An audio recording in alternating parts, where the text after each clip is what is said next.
Ora tjetër në ekran, Ledjo.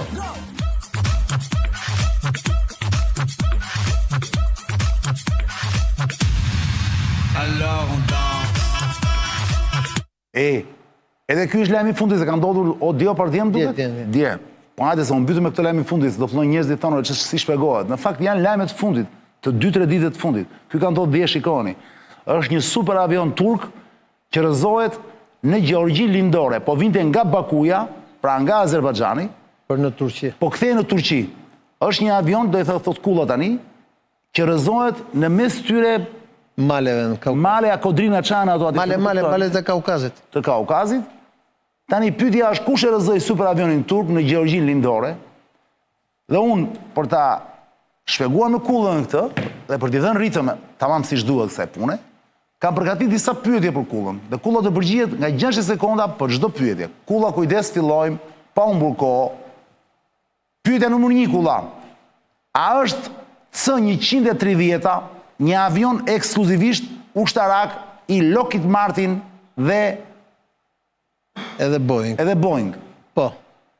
Është avion ushtarak që përdoret vetëm për veprimtari ushtarak.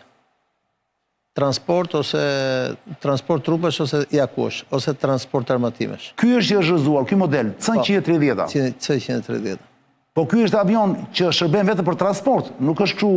Jo, vetëm për transport. Vetëm për transport, nuk përmban, nuk është për luftime. Jo, për luftime jo. Po është avion shumë i madh, aty futen edhe tanke dhe makina, domethënë, aq i madh është. Bukur. Pyetja tjetër, kulla. Cilat ushtri e përdorin këtë tip avioni? C-130. E përdorin në përgjithësi ushtrit e mëdha të NATO-s, ushtrit e NATO-s, cilat i marrin i blen nga Amerika, por ka dhe ushtri që janë të NATO-s që e blen nëpërmjet vendeve treta, por kryesisht ushtrit NATO-s. Ose aleat NATO-s. Aleat NATO-s. Ç'është kjo harta këtu që shohim, Ledjo, a mund na e lexosh pak, të lutem? Është rruga pra që ka përshkruar. Avion mall është C-130 që tregon rrugën.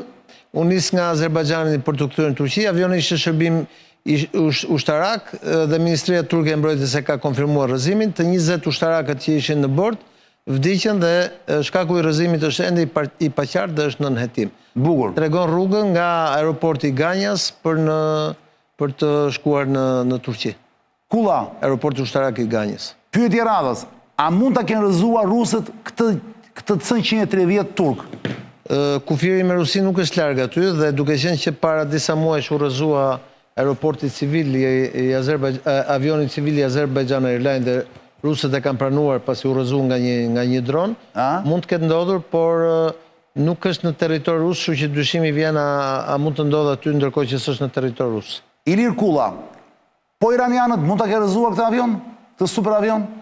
Nuk është larg dhe nga Irani, edhe iranianët e kanë teknologjinë për ta rrëzuar, por këtë gjë unë nuk besoj që janë iranianët, por këtë gjë mund ta sqaroj edhe hetimi pastaj.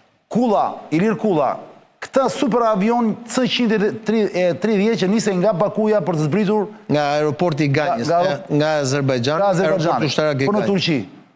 Këtë super avion turk, Boeing, a mund ta kenë rrëzuar Izraeli dhe shërbimet e tij sekrete? Nëse aty brenda ka patur armatime që shkonin në Gaza, keni parasysh që Azerbajxhani është një vend që ka pasur shumë armatime për shkak të luftës që ka pas me Armeninë. Tani lufta përfundoi dhe ka sasi të mëdha armatimesh, dhe nëse Turqia ka vendosur ta vazhdojë ta ndihmojë ushtarakisht Hamasin duke qenë aleat, pse jo, izraelitët edhe mund ta kenë bërë një gjë. Ilir Kulla, super avioni C-130 ishte turk, nisej nga aeroporti i Ganjës afër Bakus në Azerbajxhan dhe po vinte në Turqi. Ndërkohë pyetja ime... Rruga aerore ajo që... Rruga aerore, po pra. Ndërkohë që pyetja ime është e thjeshtë, Azerbajxhani dhe Gjeorgjia, sepse ranë Gjeorgji lindore. Po, është kufir, me të dy, po. Aleat të kujt janë? Janë edhe, Azerbajxhani është edhe aleat i Turqisë historik, po edhe aleat i Izraelit. Ndërkohë që Gjeorgjia është aleat i SBA-s, po është edhe aleat i Izraelit. Kjo ç'na thot atëre? Kjo na thot që janë aleat edhe njëri dhe tjetrit. Jo. A i përgjigjet pyetjes kush e rrëzoi superavionin? Se dim, ne nuk e dim, ne thjesht po i përgjigjemi pyetjeve që po më bën ti. Po puna është kupton ndonjë gjë, shikues. Po dhe njerëzit mund të thonë t'japin idenë e vetëm. Po tamam, skanoni këtë QR kodin këtu që keni në ekran zonja Zotrin dhe çoni mesazhet tuaja, sipas teje, kush e ka rrezuar të avionin? Dje ka ndodhur. Shikoni si po bie. Super Boeing i papar C-130. A mund të ketë rrezuar Armenia kulla?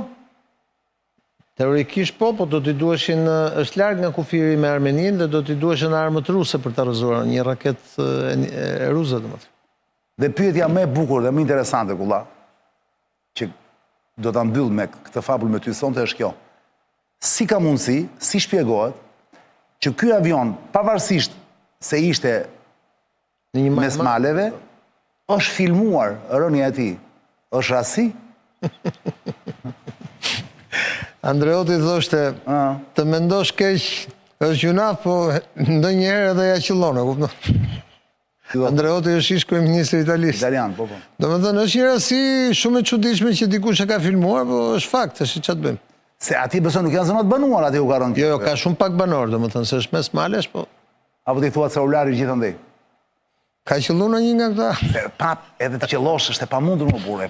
Ku si qysh tek është. Edhe ka filmuar shumë pastër kështu. Është filmuar pastër shumë. Gjuna që nuk shohim dhe shpërthimin poshtë në tokë, sepse ka rënë ana tjetër. Jep ajo pas është. Po nuk duket, po da vëshre. Jep, ja kush, ja. Ah, po duket, po ke drejt. Duket. Pyta. Sa është ta turistë që kanë shku për hiking? 20 veta kam tekur.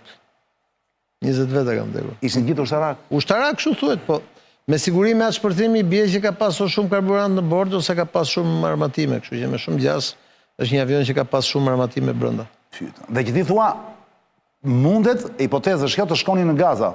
Nëse ai armatim ka qenë destinuar për Hamasin, atëherë ka dhe një shpjegim, po ne nuk e dim, do ta sqarojmë. Nëse është e vërtet kjo, më mirë që është rrezuar atëherë apo jo kulla? Unë nuk them, sepse përderisa kam vdekur 20... Jo, mirë që u rrezuan kuptim më mirë të armës shkoni te Hamasi, më. Kjo është pyetja. Unë s'them as më mirë as më keq. Je i kujdesshëm. Ne jemi këtu për të jo për të qenë tifoz, por për të shpjeguar ngjarjen apo jo. Qartë. Besoj që mbarove me pyetjen. Kemi një temë tjetër. Kisha një mendim për Izraelin tash.